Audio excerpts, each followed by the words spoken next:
Good afternoon, guys. So we intentionally went here, which is I think almost 5:30 p.m.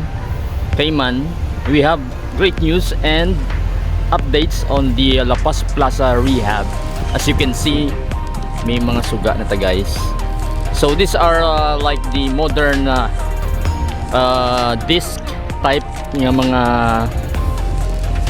lights usually installed in the parks, similar sa mga provincial capital park ng mga lights, but this is I think higher and bigger. So kanami na, guys, tanawon, no? So I am actually amazed. They have new modern lights installed, and then to the left we have I'm not sure kung new ni siya or maybe the old ones that are being repainted or being rehab as well ang ilang mga perimeter fence. So namin na siya tanawon.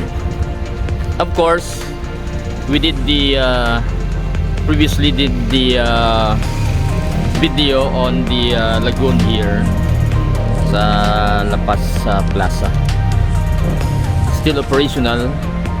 I think ginasagod man ang mga tanong dire. As you can see, blooming man gyapon. There are even fresh nga mga duta gin pamutang, no? So lakat-lakat na kita subong. And hindi na kita magsiling mahikay sila sa La Paz Plaza. Pwede na gid, guys, ipabugal. So the drainage system, as you can see, higher na ini siya sa main road. This is roughly, I think, would probably at least half or maybe the most would be 1 meter higher than the main road surrounding the plaza. So I am surprised actually. I think ang bilog nga mga lights naka-install na, and they are probably they are trying to test it to dry run bala. So nagasiga na siya subong. Let's do some walking para makita nyo nga almost bilog na siya nga perimeter sang plaza is lighted.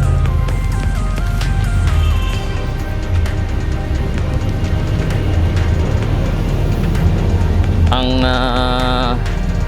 mga koi so na naging deployed dire sa may lagoon need some fresh oxygen, so ang pump naton sige si andar.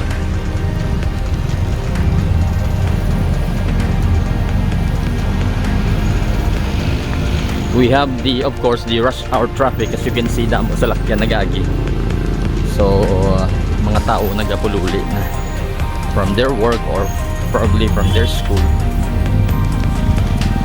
as well as luwas nga gin level up ang perimeter nga road or ang road diri sa may plaza.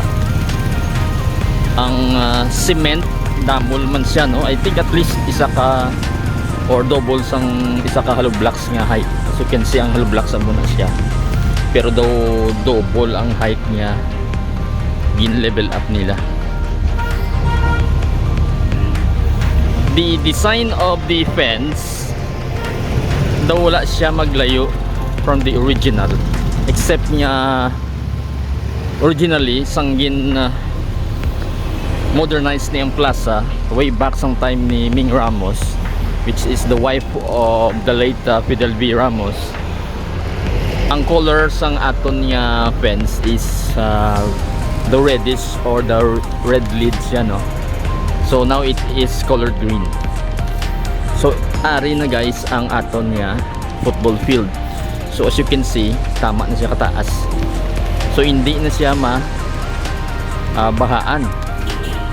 And then on this area, mayara kita nga daw gamay nga drainage system for the maybe the overflow sang tubig. So amo na siya, tapos may grill sila nga ginbutang. Okay, so balik kita sa aton niya. lakat-lakat palibot sa plaza. This one is still unfinished, so makita mo yung nagano pa, wala pa matapos. Siguro time na magpuli ang mga workers dere, so for now amo lang na siya.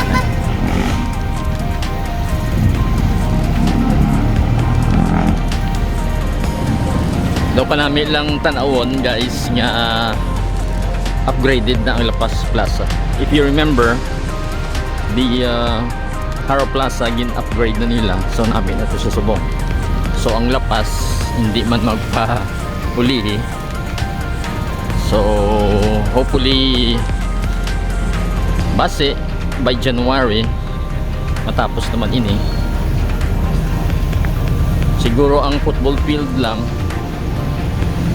no idea kita kung ano ang upgrade yung overall nila, pero most likely 1 or 2 months from now, today is September, matapos na yung fencing, and then the drainage ara naman, and the lights as well ara naman. So 1 or 2 months matapos na ini. Ang football field may ara sila gimutang nga daw drainage system man. So as you can see there, it goes all the way around the field. So for now, ang cemented area do hasta lang dire. I'm not sure kung based sa design they will just open this part sa corner nga ni, but still it is ongoing ang drainage system. So tanong mo guys ang kung ano siya kataas. So as you can see there, taas sigid siya.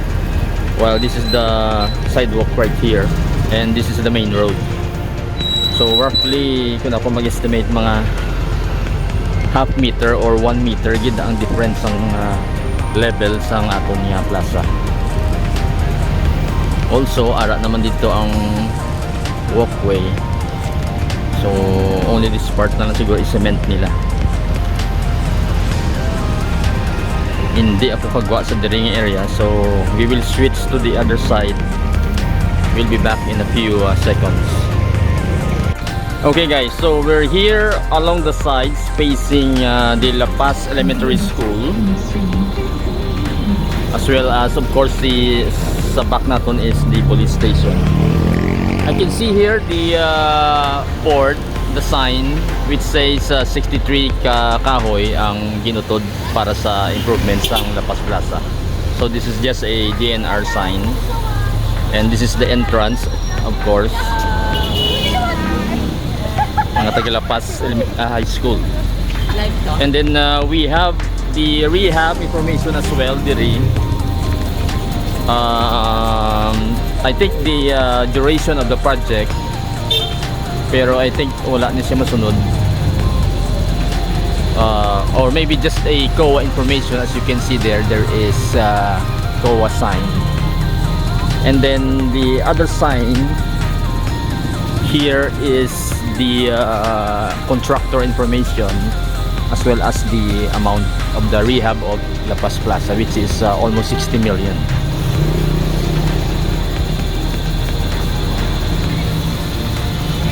Okay, so moving on, we have no access to the perimeter road, so masulusid yung nakita dire. So as a dire, you can see the street lights along the plaza. Ara naman siya, nagasigan na siya, and then of course the payloader and I think the backhoe. So probably they will do some concreting on this road pagwa dire, or entrance sa plaza, which is this area right here.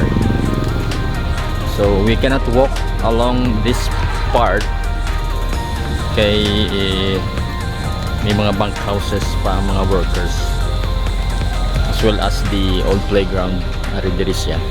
So instead we will just walk along the sidewalk diri sa kilid sa plaza.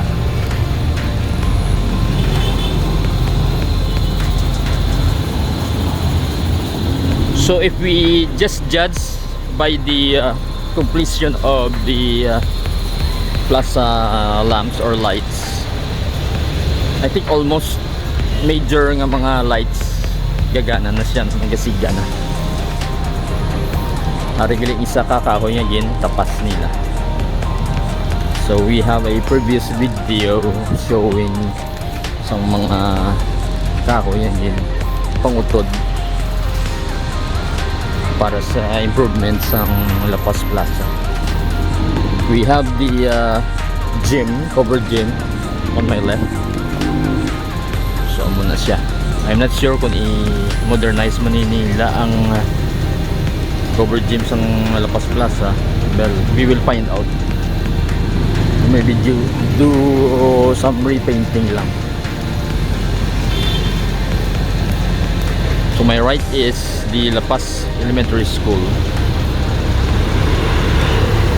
The iconic La Paz Elementary School nga sa diin nag-eskwela si former Senator Miriam Defensor Santiago.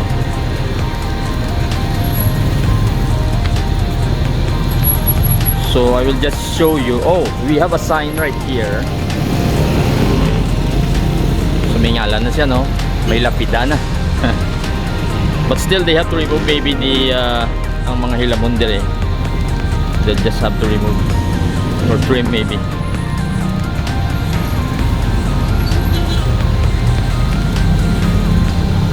So the lights are on, as you can see there.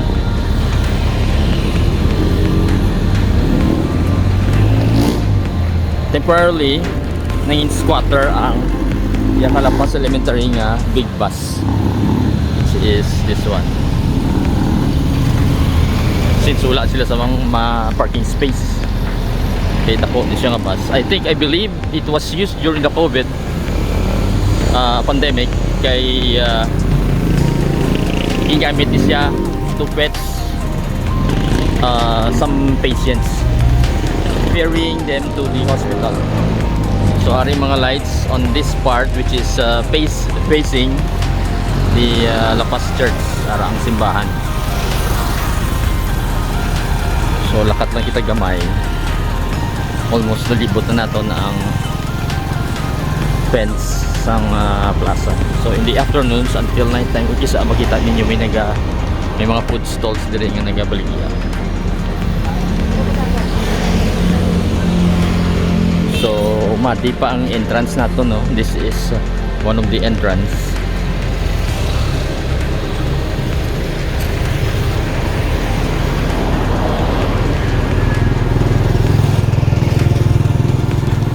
So we will try to walk until the last corner on Javiliana Street from here, near sa tennis courts.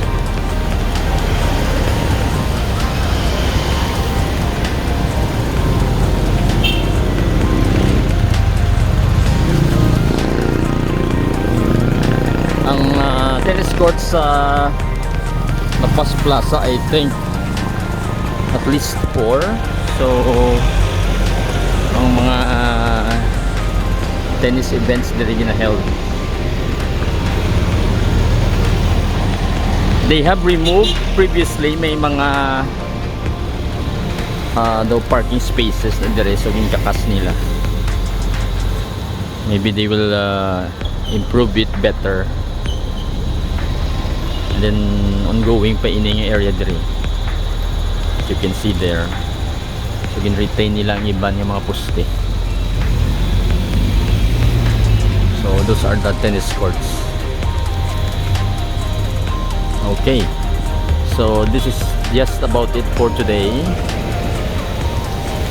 We will do future updates of our beautiful La Paz Plaza in the future. Thank you for watching, guys.